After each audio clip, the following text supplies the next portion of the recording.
A Casa Feego apresenta Seminário sobre o livro Sexo e Destino, de autoria do espírito André Luiz através da psicografia de Valdo Vieira e Francisco Cândido Xavier, uma coprodução do GEAF. Boa noite a todos, mais uma vez. Hoje a nossa querida Eliana vai fazer a apresentação.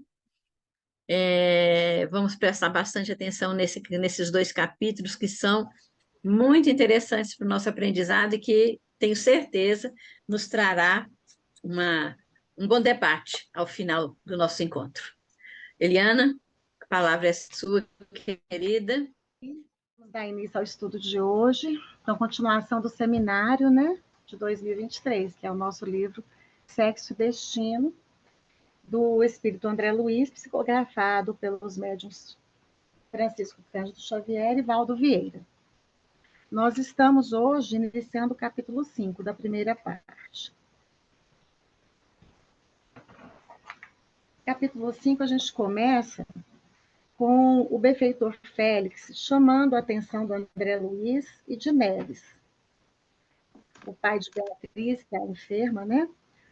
Que eles estavam atendendo, para tentarem a condição física da deteriorada já de Nemésio. Nemésio lembra que era o marido da Beatriz, que se encontrava enferma na cama. Então, os três espíritos se encontravam em presença daquele homem de 60 anos, mais ou menos, em estado de profunda reflexão. E sem que ele os notasse, eles estavam ali aplicando passes magnéticos no paciente com a eficiência correspondente à categoria de espírito que ele correspondia, que era um espírito elevado. Lembrando agora que a qualidade do magnetismo espiritual está assim, diretamente influenciada pelo nível de desenvolvimento do doador do fluido espiritual. Então, para a gente entender o tipo de passe que o irmão Félix estava dando ali no Nemésio, vamos só pincelar o conceito de passe. Tá? O conceito assim, de passe espírita. O passe, assim, como tal é aplicado na casa espírita, não se restringe à simples transmissão de energias magnéticas, advindas do fluido vital do doador, que é encarnado, o passista. Implica na transfusão de energias mistas. Essas energias mistas são magnético-espirituais, oriundas, respectivamente, do trabalhador encarnado e do desencarnado que colabora nessa atividade espírita. O passe não é uma transfusão de energia. Quer dizer, o passe é uma transfusão de energia alterando o campo celular. Esse conceito nos vem do livro Domínios da Mediunidade, lá do Chico Xavier, do André Luiz. Então, temos os tipos de energias transmitidas pelo passe. Primeiro, seria assim, o próprio fluido do magnetizador é o fluido propriamente dito, ou o magnetismo humano. Essa ação se acha subordinada à força e, sobretudo, à qualidade do fluido. O segundo tipo é pelo fluido dos espíritos, atuando diretamente e sem nenhum intermediário sobre o encarnado. Esse é o magnetismo espiritual, cuja qualidade está na razão direta das qualidades do espírito. Então, esse seria o passe recebido por Nemésio através do Félix, direto do espírito. Pelos fluidos que os espíritos derramam, o terceiro tipo, né? Vem assim, pelos fluidos que os espíritos derramam sobre o magnetizador, então precisa do magnetizador do espírito, ao qual este serve de condutor. É o magnetismo misto, semi-espiritual, ou, se preferirem, humano-espiritual. Esse combina o fluido humano, o fluido espiritual, que lhe imprime as qualidades que faltam no fluido humano. Isso daí está ali na Gênese, no capítulo 14, no item 33. A nossa figura 4 fala de um trechinho do livro Os Mensageiros, por Franciscano Xavier, do André Luiz, do capítulo 14. Então, ali eles estavam combinando. Amanhã devemos partir os três a serviço na esfera das esferas da crosta. Aí o nome do homem é meio estranho, né? Telésforo recomendou-me certas atividades de importância, mas posso atendê-las em particular, proporcionando a ambos uma estação semanal de experiência e serviço. Nesse capítulo 14, ele mostra essa fala do Aniceto. O Aniceto estava ali preparando o André Luiz e o Vicente, o colega dele de aprendizado no bem, para uma incursão à crosta para cumprir missão de auxílio. Esse capítulo ele nos traz assim a percepção de que a espiritualidade está sempre a postos para nos auxiliar nas mais difíceis e complexas situações de nossa caminhada. A espiritualidade, pela bondade divina, atua em nosso benefício tantas vezes e muitas vezes não nos atentamos a esse suporte.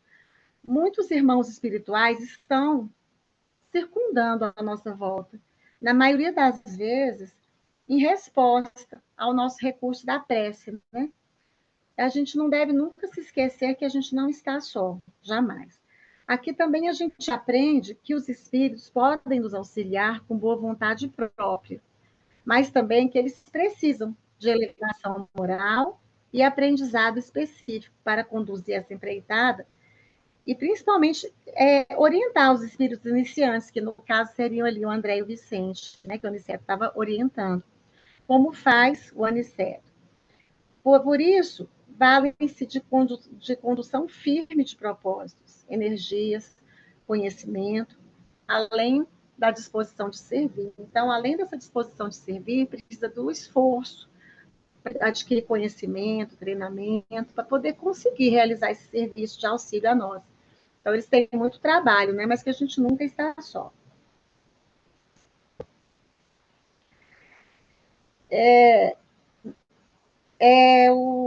O Félix estava examinando, desculpa, o Nemésio estava ali, mas não estava aparentando estar enfermo.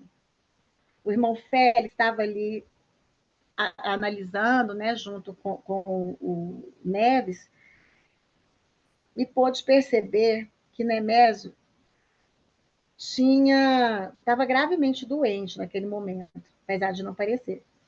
Percebia que para ele havia grande risco de aterosclerose cerebral, cujo desenvolvimento eles podiam perceber como manejando pequenos aparelhos de auscultação.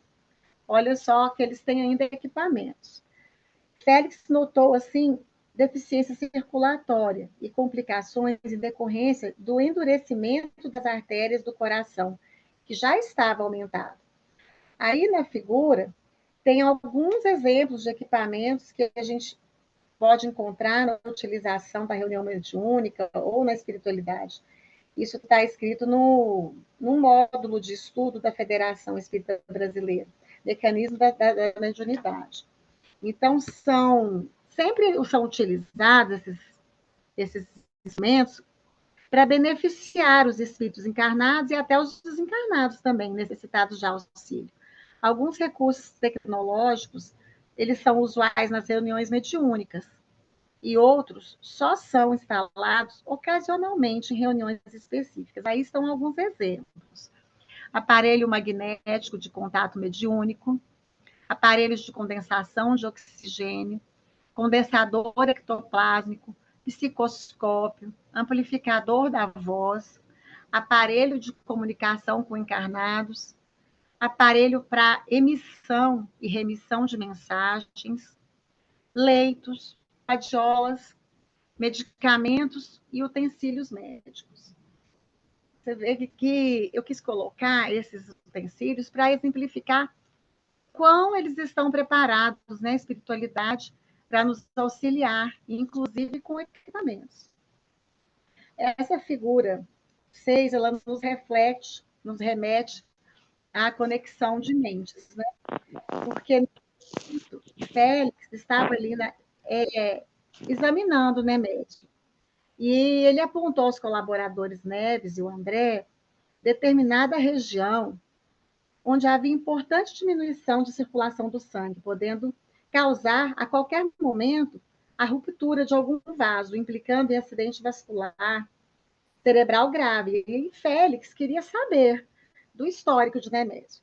Então, como se estivesse respondendo mentalmente às inquisições do benfeitor, o paciente estava ali sentado na cadeira e mentalmente ele passou a responder ao inquérito que era submetido sob forma de memórias. Para ele estava recordando que essas memórias iam sendo acessadas, elucidando as dúvidas através de reações mentais específicas. Ali ele revelava seu histórico mentalmente aos médicos espirituais, como um paciente o faria em consulta médica, no plano material, para que se fizesse a anamnese rotineira nas consultas. Porém, se imaginava ali viajando pela memória em reflexões próprias. Relembrou a fadiga que ele havia tido, um desmaio ocorrido há pouco tempo no trabalho, e ele imaginava ser em decorrência de muito trabalho, muito estresse, de se dividir ali entre os cuidados com a esposa enferma e a jovem amante.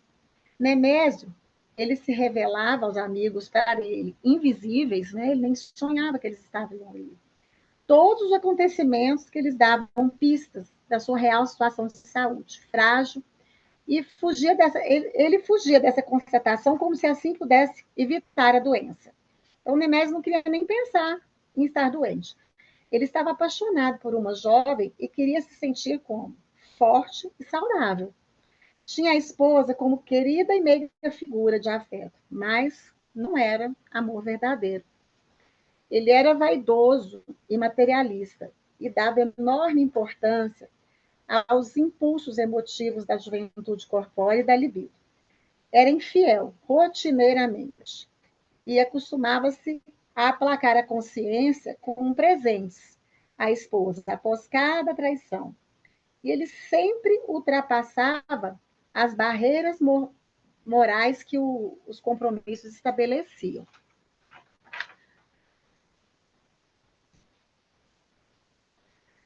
Aí, na figura 7, nós temos uma partezinha do capítulo 9 do Livro dos Espíritos, da intervenção dos espíritos no mundo corporal.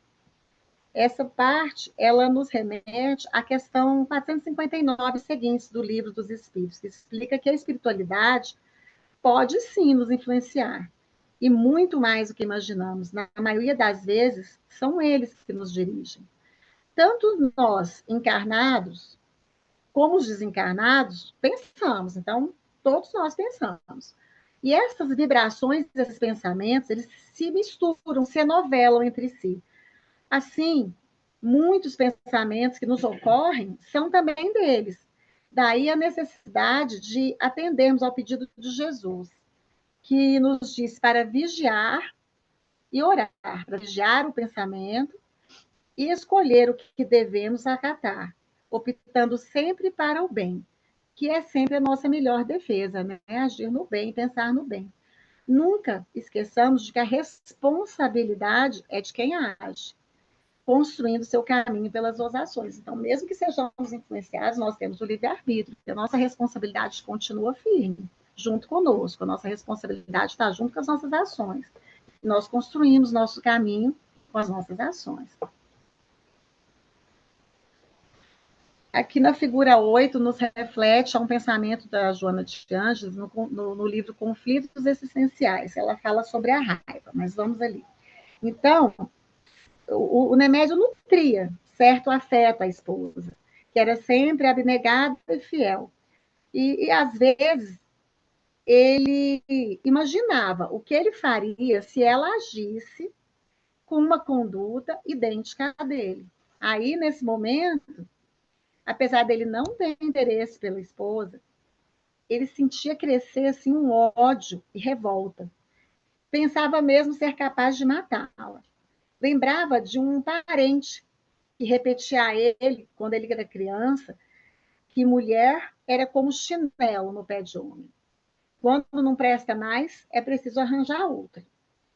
Aí, para a gente entender esse tipo de pensamento de raiva do Nemésio, a gente vai lembrar do que Joana de Ângeles nos diz sobre a raiva. Ela nos diz nesse livro Conflitos Existenciais que a raiva é um sentimento que se exterioriza toda vez que o ego se sente ferido. Aí, o ego se sentindo ferido, libera esse abominável adversário que destrói a paz do indivíduo, então tira a paz da gente. E essa raiva, ela é inerente a todos os animais. No ser humano, ela é diferente, porque o ser humano possui vontade de discernimento, então tira-lhe a razão, fica escura a razão, obscurece-lhe a razão, e traz um desequilíbrio enorme emocional. E os resultados são sempre lamentáveis e muitas vezes até funestos.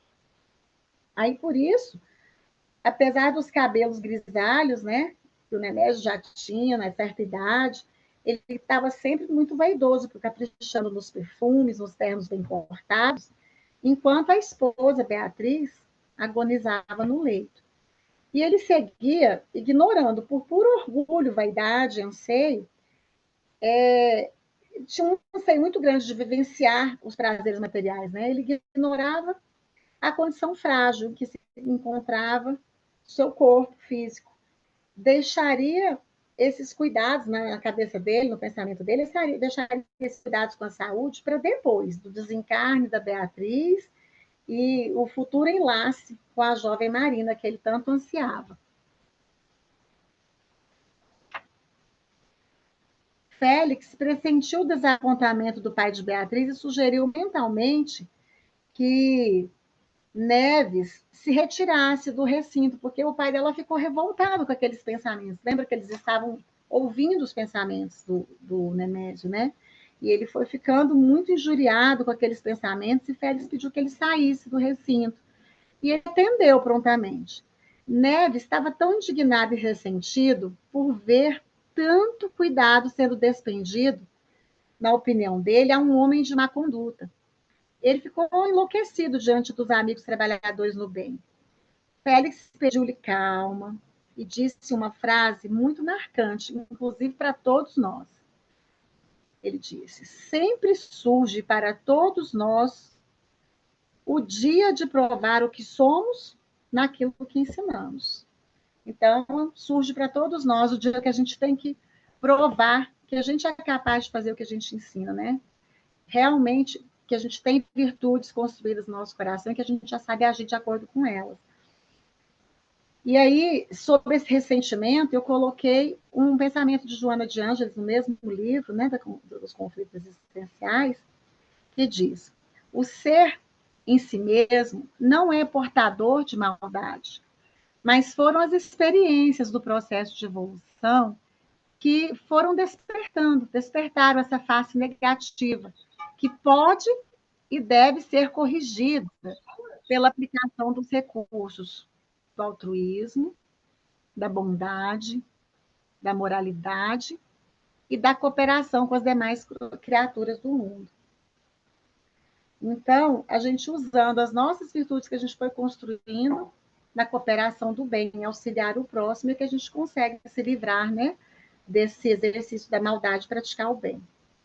E ao ser interpelado por Neves sobre a identidade do moço que ocupava ali a mente da jovem que estava envolvida pelo Nemésio, né, a Marina, Félix esclareceu que sim, porque o pai da Beatriz perguntou: você já sabe quem é esse moço? Ele falou: sim, eu já sei de antemão. E ainda pediu que fizesse um esforço para entender e aceitar o genro de Neves, que ele aceitasse o genro de Neves como ele estava ali naquele momento, como ele se encontrava naquela escala de desenvolvimento espiritual daquele tempo. Não se pode exigir, disse o Félix sabiamente, de uma criança maturidade ou raciocínio certo a um alienado mental. Muitos de nós somos crianças espirituais, e somos mesmo, né? Talvez se estivéssemos ali nas condições dele, sem as lições pelas quais a gente já passou, agiríamos de forma até pior, disse o Félix. Não devemos aplaudi-lo ou louvar o desequilíbrio, mas seria crueldade negar simpatia e medicação ao doente. Observemos, ele pediu para observar os pontos que o levava a ter compaixão de Nemésio. E aí ele citou que, apesar de todas as atitudes ruins e erradas, enganadas que Nemédio tinha, ele foi citando que Nemédio não negou caridade de ofertar uma casa própria à senhora que prestava serviços à casa, porque a Beatriz havia pedido ao marido, né? Ele cuida da esposa enferma, se encontra em uma cilada, num engodo por extravagâncias emotivas de caráter que até chega a ser deprimente, que sugam as suas forças. Ele acredita-se jovial quando tem uma saúde física desgastada prematuramente, antes da hora, né? Ele se dedica apaixonadamente por uma jovem que ele despreza como homem, apesar de ele ter respeito. Aí ele continuou falando que a gente que discerne, ele falou, nós que discernimos, temos a possibilidade de auxiliar quem se encontra cego. Não podemos condenar por erros que podemos também cometer, ou que nos pode ter cabido um dia culpa em outras ocasiões. Devemos compreender para que sejamos compreendidos. Aí Neve, depois dessa lição, né, se colocou em oração, e nessa parte do livro, a gente podia lembrar a passagem de Jesus amparando, aquela passagem de Jesus que é de João, versículo 8, amparando a mulher adúltera, onde os escribas armaram uma armadilha para o mestre, levando a ele uma mulher que foi flagrada em adultério. E pela lei da época, né, do local, ela deveria ser apedrejada até a morte. E Jesus, naquele momento, agiu com calma e pediu que ele lhe atirasse a primeira pedra, aquele que estiver sem pecado. E assim ele nos dá a lição de humildade e nos ensina a não julgar o outro, mas por procurarmos melhorar sempre. E foi isso praticamente que o Félix pediu, né, a Neves. Agora, então, encerramos o capítulo 5 com essa lição do Félix, pedindo que o Félix tivesse paciência, se colocasse no lugar dele e não julgasse. A gente vai iniciar o capítulo 6 da primeira parte,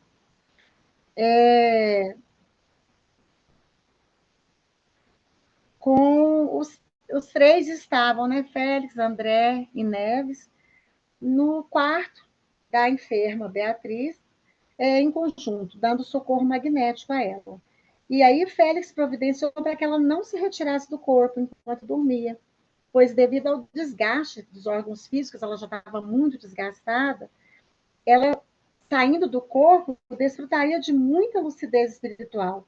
Isso não seria benéfico para ela antes do momento do seu desencarne. E ali, naquele momento, o Neves se sentia envergonhado, né? Muito envergonhado pelo arrobo de ira que ele teve, e o irmão Félix o acolhera. Falou assim, que a edificação espiritual, em muitas circunstâncias, ela inclui mesmo essas explosões do sentimento. Trazem trovões de revolta e aguaceiros de pranto, que acabam descongestionando as vias da emoção. Ele pediu que Neves esquecesse essa vergonha, esquecesse os sentimentos que ele teve e recomeçasse. E lembrou a ele que ele contava com bênçãos de oportunidade e de tempo para recomeçar. Mas esses sentimentos por que passaram Neves, de raiva, revolta, ele causaram vergonha, ele... Por quê? Porque causaram vergonha a ele porque ele já estava assim, num nível de evolução em que ele já compreendia o que contraria a lei de Deus. E daí ele se sentiu culpado. Porque quanto mais a gente conhece, mais a gente se sente culpado em agir no mal. Ali no Livro dos Espíritos, na questão 638, 639, 641 e na 643, que está retratada aqui no nosso slide, nos explica que o mal deixa de nos parecer necessário à medida em que evoluímos. Aí, com as vivências de cada encarnação, né? Quanto mais a gente compreende o mal, mais culpados nos sentimos em praticá-lo, ou até mesmo em desejá-lo e provocá-lo. Quanto a desejar o mal, se a gente não praticar por pura falta de oportunidade, aí a gente é culpado. Porém, se a gente resistir voluntariamente a ele, mesmo tendo a oportunidade, a capacidade, o jeito, ter a oportunidade, mas não fez, aí a virtude. Porque essa virtude está em desenvolvimento, mas existe. A questão 643 ainda nos assegura que não há quem não consiga fazer o bem. Estando em meio aos seus semelhantes, ele consegue fazer o bem. A oportunidade é constante. Não só sendo caridoso, mas também sendo útil na medida do possível, da sua capacidade.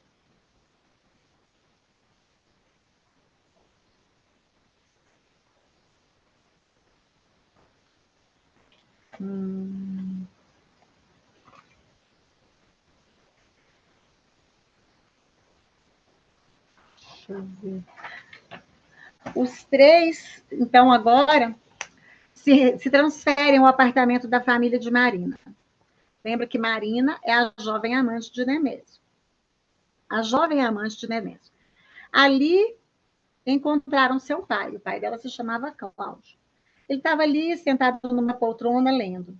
Mas eles encontraram também duas figuras masculinas, desencarnadas. E estavam ali fazendo arruaça, conversando entre si, assuntos de vampirismo e arruaça. Apesar de serem vistos e ouvidos pelos benfeitores, eles, os dois espíritos infelizes, eles não conseguiam perceber a presença dos benfeitores. Isso se dá por quê? Pela questão de diferença de vibração energética. Os espíritos superiores, eles conseguem ver todos os de categoria inferior a eles, mas os que estão em posição inferior na classificação dos espíritos, descrita lá no Livro dos Espíritos, na questão 102 e seguintes, já não percebem os superiores, a não ser que estes tenham a intenção de que eles percebam, né, que eles o queiram. Aqui vale salientar que esse era um lar desprotegido do ponto de vista espiritual. Essas figuras adentraram o recinto sem dificuldade nenhuma. Eles estavam atraídos pelo vício do álcool e também pela falta de orações no lar. E aqui eu grifo a importância da gente realizar o evangelho no lar, gente, porque o evangelho no lar nos traz a dimensão do alcance da prece, protege, blinda através da luz do evangelho. E o pai de Marina, essa figura nos remete à influenciação que a gente, às vezes, muitas vezes tem, todos nós, por espíritos que nós atraímos com nossos pensamentos, nossos vícios, nossas atitudes, né? Então, agora, o pai de Marina estava ali, absorto na leitura do jornal, sentado numa cadeira, aqueles dois espíritos infelizes ali em volta, e os benfeitores, os três benfeitores estavam ali no mesmo ambiente. E um dos desencarnados chegou perto do Cláudio, tocou-lhe o ombro e gritou para ele: beber, meu caro, beber. Cláudio não ouvia com os ouvidos físicos, mas se achava mentalmente sintonizado com o vício. Então, também ele estava sintonizado com o obsessor, que ainda era viciado no álcool mesmo após o desencarne. Percebam que esse espírito infeliz que obsediava o Cláudio ainda era viciado em álcool. A sede de aguardente se fez presente na ideia, assim que ele tocou no ombro e falou no ouvido dele. A mucosa pituitária, que fica na hipófise, se lhe aguçou, e o assistente malicioso coçou-lhe brandamente a goela. Sentiu a garganta seca. De repente, Cláudio se desinteressou da leitura e foi buscar o trago de bebida. Crente que o fazia por si mesmo, né? O obsessor foi e se ajustou a Cláudio em movimentos sincrônicos. O espírito com o corpo do Cláudio. O espírito do infeliz com o corpo do Cláudio, para sorverem juntos o teor alcoólico. Aí desmanchou esse aparelho, se afastou dele. Né? Já estava satisfeito. E o outro desencarnado protestou, falou que também queria o seu gole. Aí o ânimo de beber do Cláudio se revivou. E o segundo vampiro se ajustou a ele, sorridente, repetindo-se o fenômeno de conjugação completa. Aí, nessa figura, a gente lembra que, encarnados ou não, somos espíritos com responsabilidade por nossas escolhas. Então, a gente tem que saber, toda nossa escolha vai ter consequência, e a responsabilidade é toda nossa, pensar bem para escolher, né? André se aproximou de Cláudio e foi para avaliar mesmo até que ponto ele sofria mentalmente aquele processo de fusão. Mas ele continuava livre, Cláudio continuava livre no seu íntimo. Ele não experimentava ali nenhuma espécie de tortura a fim de render-se. Ele, assim, hospedava o outro simplesmente, aceitava-lhe a direção, entregava-se por deliberação própria. Não tinha uma simbiose em que fosse a vítima. Na questão 466 do Livro dos Espíritos, tem uma referência assim, de por que Deus permite que os espíritos nos incitem ao mal. E a resposta dos espíritos são que os espíritos imperfeitos são instrumentos próprios a pôr em prova a fé e a constância dos homens na prática do bem. Como espírito que és, tens que proteger na ciência do infinito.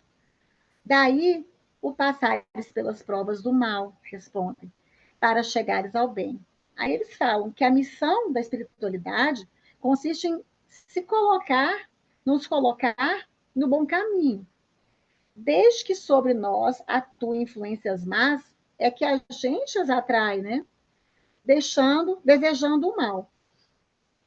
Agora, os espíritos inferiores correm a te auxiliar no mal, logo que desejas praticá-lo. Então, se a gente deseja praticar o mal, tem muito espírito para nos ajudar também. Só quando a gente quer o mal, eles podem nos ajudar à prática do mal. Por exemplo, se for propenso ao assassínio, terá em torno de ti uma nuvem de espíritos a te alimentarem no íntimo para esse pendor. Mas outros espíritos também nos cercarão. Eles se esforçarão por nos influenciarem para o bem. E o que estabelece o equilíbrio, né? Na balança e deixa que a gente seja senhor dos nossos atos. Então, é assim que Deus confia a nossa consciência, a escolha do caminho que devemos seguir e a liberdade de ceder a uma ou outra das influências contrárias que se exercem sobre nós, as influências benéficas e maléficas. Então, a gente tem essa liberdade e é assim a nossa consciência que nos diz o que devemos fazer. Mas o fato é que Cláudio mantinha uma certa liberdade de escolha, ele simplesmente hospedava o outro e aceitava ser direcionado por vontade própria, também para seu próprio prazer, ele também gostava. Ou seja, Cláudio era livre para escolher e para raciocinar também. Ali eram três consciências na mesma faixa de escolha. O Félix, né, o nosso irmão benfeitor, esclareceu que, encarnados ou não, a gente é espírito com responsabilidade por nossas escolhas. Neves o interpelou, né, perguntou a respeito de não ter visto ali, na casa do Nemésio, da Beatriz, nenhum espírito obsessor, mas sim espírito de auxílio. Ele falou, mas por quê? Que lá, aqui está cheio de obsessores e lá não tinha? Aí Félix lembrou a ele que a enferma Beatriz, ela tinha uma conduta moral ilimitada e mantinha o hábito da prece fervorosa. Então, pela conduta da Beatriz, ela protegia o lar dela. Olha a importância da prece, né? A importância da boa conduta.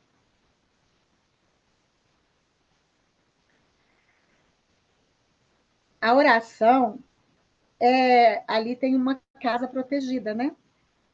Na figura. A oração é o mais...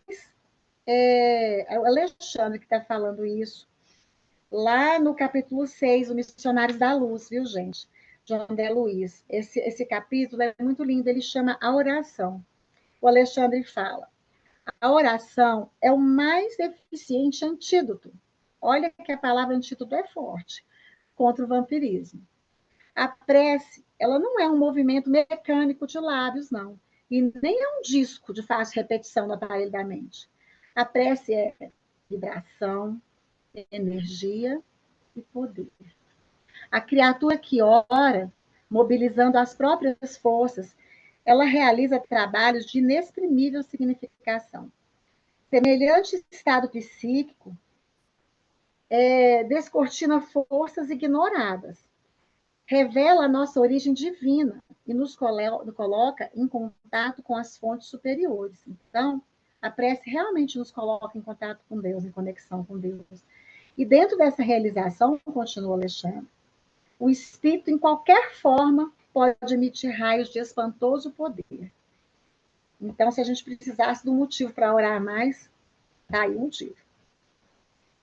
Esse capítulo 6 é muito lindo, eu recomendo a gente dar uma relida, quem já leu, e dar uma olhada, quem ainda não leu.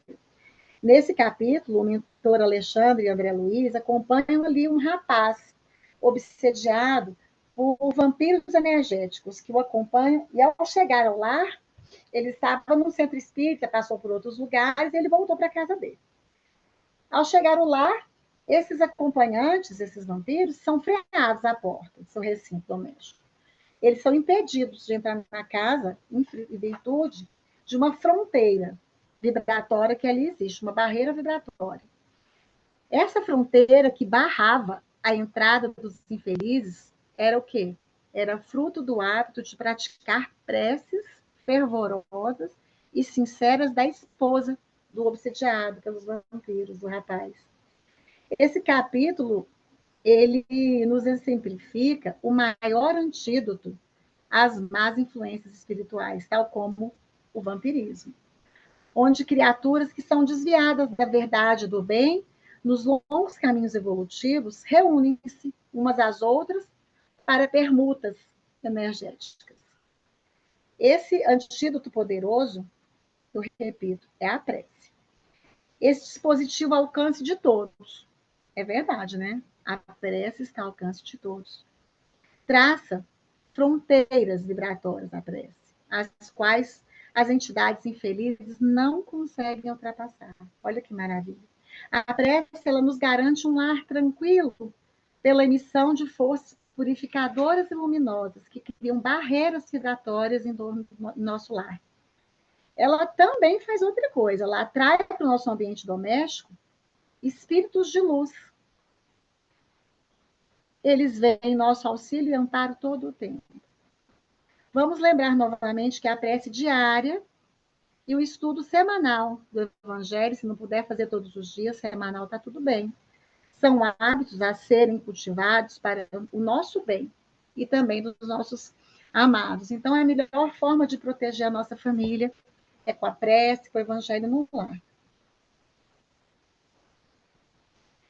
Aí, sobre o álcool, as drogas, a gente precisa dar uma explicadinha que elas podem ser, as drogas, basicamente assim, classificadas em 3 grandes grupos. As drogas estimulantes, as entorpecentes e as alucinógenas. O álcool, ele se acha incluído no grupo das drogas entorpecentes.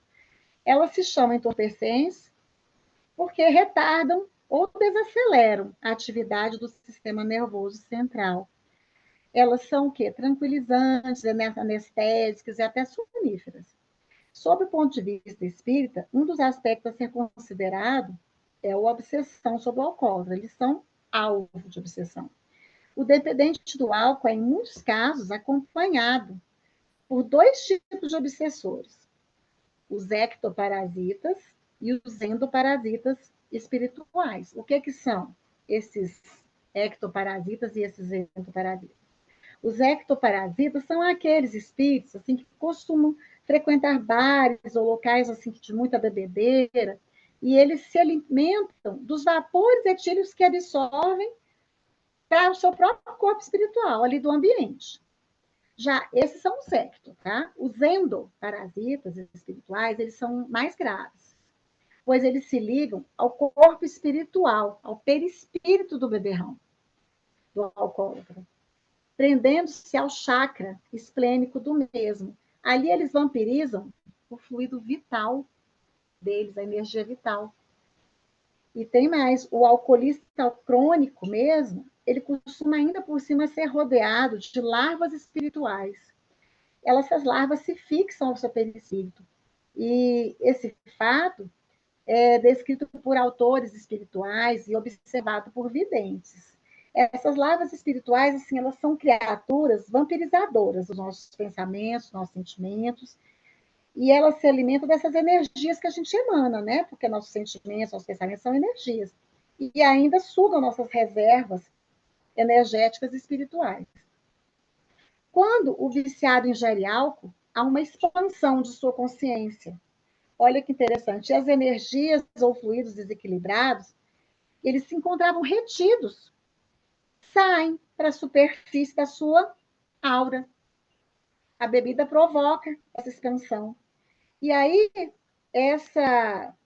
esses fluidos desequilibrados que saem na hora que ele está envolvido com álcool, absorvendo álcool, ele sai para a superfície da sua aura e atrai os seus perseguidores espirituais, vai como uma isca. Da parte dos espíritos, é uma vampirização de fluido vital encharcado dos vapores do álcool. E aí, a exemplo de André Luiz, o José Herculano Pires, também ele associou alcoolismo e obsessão, explicando que os espíritos conseguem levar um indivíduo a beber, levam mesmo, e ao mesmo tempo ainda usufrui dessas emanações alcoólicas. Então, eu vou ler esse pedacinho só desse poema, que ele é grande, e esse poema aqui na íntegra, ele se encontra no livro de autores diversos, por Herculano Pires e Francisco Xavier. O livrinho se chama Diálogo dos Vivos, e esse poema é uma resposta a uma pergunta que foi feita numa reunião mediúnica ao médium sobre o assunto do álcool. Aí o Cornélio Pires, um espírito, respondeu conectando o poema com a questão 466 do Livro do Espírito. Vamos ver esse poema. Recebi o seu bilhete, meu amigo, João da Graça. Você deseja do além notícias sobre a cachaça. O assunto não é difícil. Cachaça, meu caro João, recorda a simples tomada que liga na obsessão. O poema é ótimo. Depois, se vocês quiserem ver, observa que ele diz que a cachaça é uma tomada que liga na obsessão. Muito interessante, né? E aí o irmão Saulo vem e faz uma observação. A obsessão mundial pelo álcool no plano humano, na Terra, né, corresponde a um quadro apavorante de vampirismo no plano espiritual. Ou seja, esse hábito, esse vício, das pessoas encarnadas, influenciam muito, propiciam que o mundo espiritual continue no vício. A medicina atual ainda reluta, e infelizmente, nos seus setores mais ligados ao assunto, que são os da parapsicologia, que são os da psicoterapia, em aceitar a tese espírita da obsessão. Mas as pesquisas parapsicológicas já revelaram, nos maiores centros culturais do mundo, a realidade da obsessão. Então, para psicólogos materialistas, até mesmo para eles, a descoberta do vampirismo se processou em cadeia. Todos os parapsicólogos verdadeiros, aqueles de renome científico, que não são marcados pela obsessão do sectarismo religioso, eles aceitam e proclamam hoje a realidade que tem as influências mentais entre as criaturas humanas. E entre estas e as mentes desencarnadas. Então, a parapsicologia já entende e aceita essa influenciação espiritual nas mentes encarnadas. E a dependência do álcool prossegue ela no túmulo. E como o espírito não pode obtê-lo agora no local em que ele reside, né, que está lá no chamado plano extrafísico, ele só consegue satisfazer a sua compulsão pela bebida como? Associando-se ao encarnado que beba. Essa associação, ela se dá como? Por uma obsessão simples. Então, o desencarnado obsedia um encarnado que bebe, e assim ele obtém o que ele precisa, o produto do seu vício. A sintonia mental ali do Cláudio é que dá o quê? Acessibilidade para que os espíritos necessitados do álcool se consorciem a ele. Ali eles estão juntos para absorver o teor etílico de que necessitam. Assim, ele é vampirizado por eles, então ele os atrai. No livro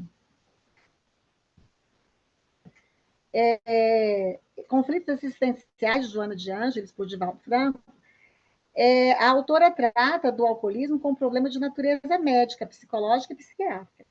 Também cita que existe uma herança ancestral para o alcoólico, onde, quando descende de um viciado, ele apresenta uma tendência, né, maior a desenvolver o hábito. E, segundo ela, o dependente alcoólico é portador de compromissos antigos, espirituais, muito grandes de experiências passadas, onde se entregou às dissipações de natureza etílica. Né? Ele era viciado em álcool e ali ele assumiu dívida junto a espíritos que foram, por ele, prejudicados pelo seu vício e não o perdoaram. Aí, o que acontece? Esses infelizes o incitam à antiga debilidade moral, então eles insistem, né, para que ele continue, já que a falta do corpo físico não lhes permite consumir álcool por si mesmos.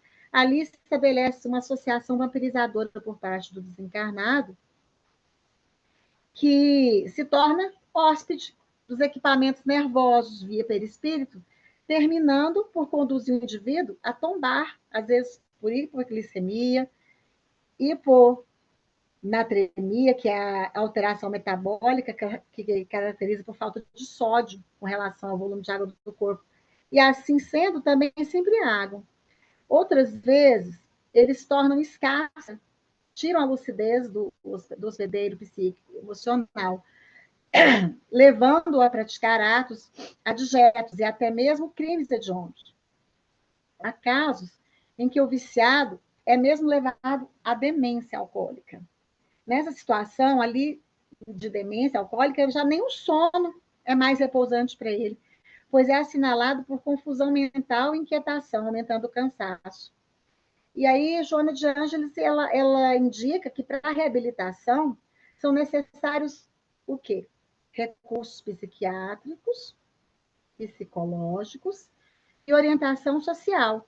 Mas que junto com essas terapias, para a gente alcançar, uma pessoa que é alcoólatra alcançar, a cura real é preciso que a transformação moral para melhor. E precisa também de uma outra coisa muito importante, aceitar a responsabilidade de se autoiluminar. Então, não é fácil, mas é possível.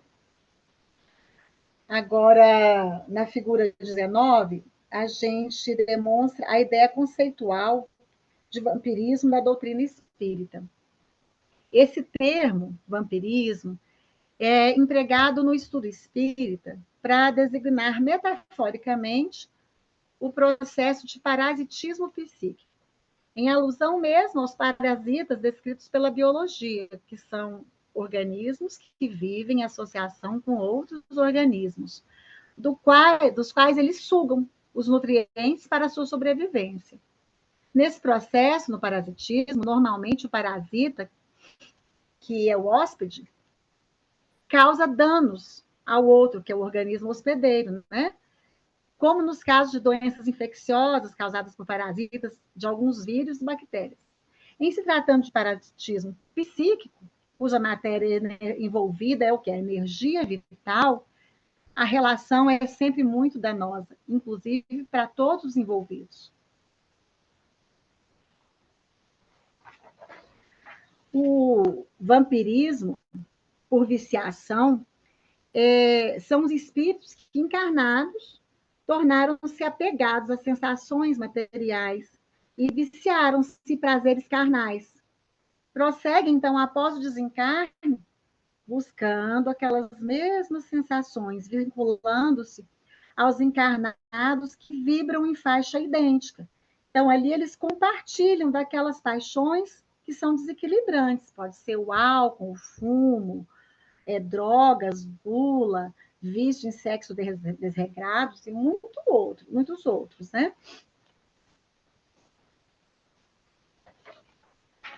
O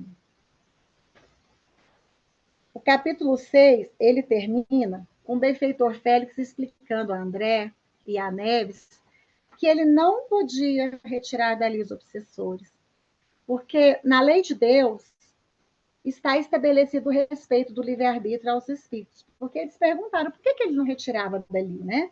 Aqueles dois obsessores. Ele falou, não dá, porque na lei de Deus está estabelecido que deve existir o respeito ao livre-arbítrio dos espíritos e que todos irão arcar com as consequências de suas escolhas, sendo boas ou más.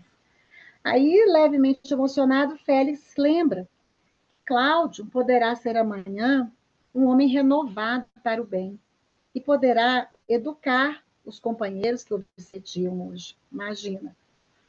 Ele pode, no futuro, educar os companheiros que o obsediam hoje.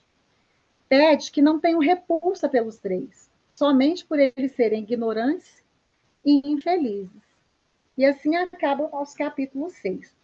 Para finalizar o nosso estudo, esses dias uma colega postou, né, no nosso grupo de estudos, uma história muito bonita. Eu fui procurar, e ela é de Humberto de Campos, maravilhoso. E está no livro dele que chama Livro dos Contos e Apólogos. Foi por Chico Xavier mesmo. E esse é o capítulo 29, chama No Reino das Borboletas. Eu peço licença para contar essa historinha para vocês. Então, a historinha se chama No Reino das Borboletas. Então, na beira de um charco, no lamaçal, formosa borboleta, figurando ao crepúsculo, pousou sobre um ninho de larvas e falou para as pequeninas lagartas atônitas. Não temam, sou eu, uma vossa irmã de raça. Eu venho para comunicar-vos esperança. Nem sempre permanecereis coladas à erva do pântano. Vocês tenham calma, fortaleza e paciência. Se esforcem para não sucumbir aos golpes da ventania, que de quando em quando varre a paisagem. Esperem, pois do sono que vos guarda, acordareis com asas de puro arminho, refletindo o esplendor solar. Então, não mais vos arrastareis presas ao solo úmido e triste. Adquirireis preciosa visão da vida. Subireis muito alto, e vosso alimento será o néctar das flores. Viajareis deslumbradas e contemplando o mundo sob novo prisma. Observareis o sapo que nos persegue, castigado pela serpente que o destrói.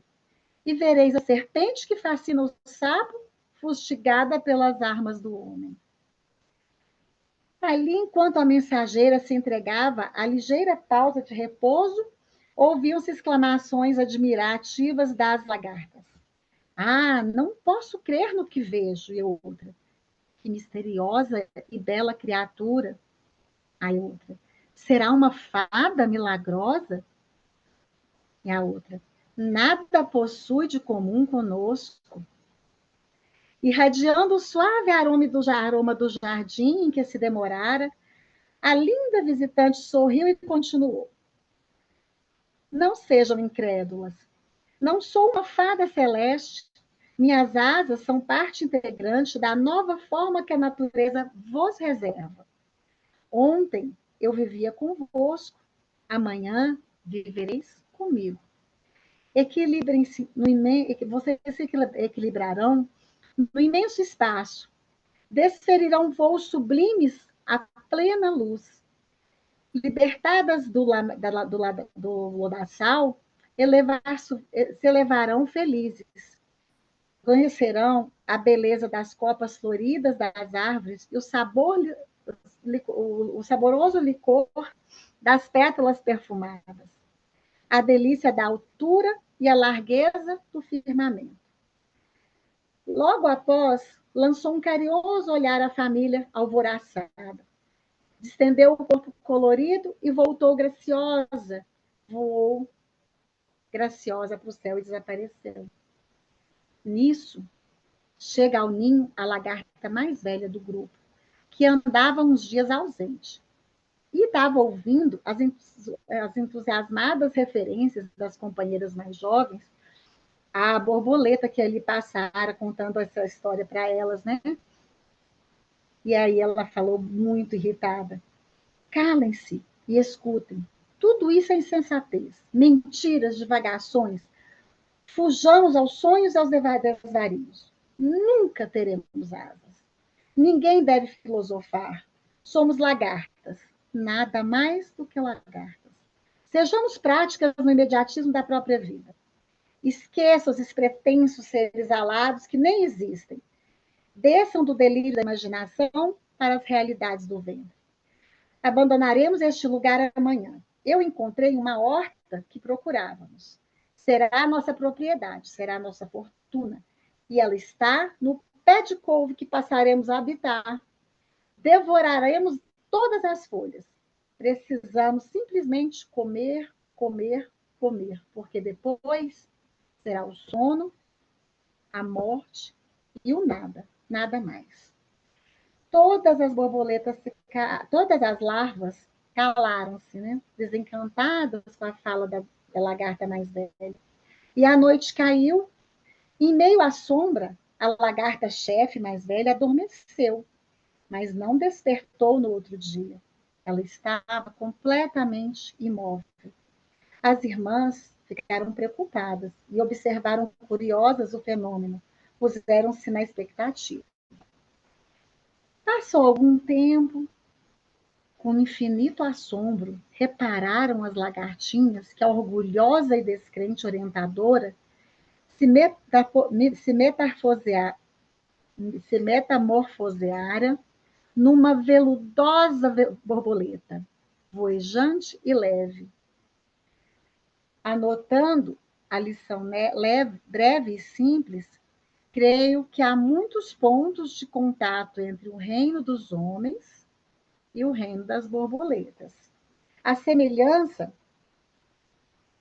da formosa borboleta que desceu às faixas escuras onde rastejavam suas irmãzinhas lagartas, um dia, a humanidade também recebeu a visita de um ser sublime, que veio trazer consolo para a gente e esperança. Porém, a gente só resta um sentimento de gratidão, porque as lagartas não crucificaram a borboleta que foi lhes dar a boa nova, né? Que Jesus nos proteja. E agradeço muito pelo tempo dispensado e espero que tenha sido proveitoso. Muito obrigada.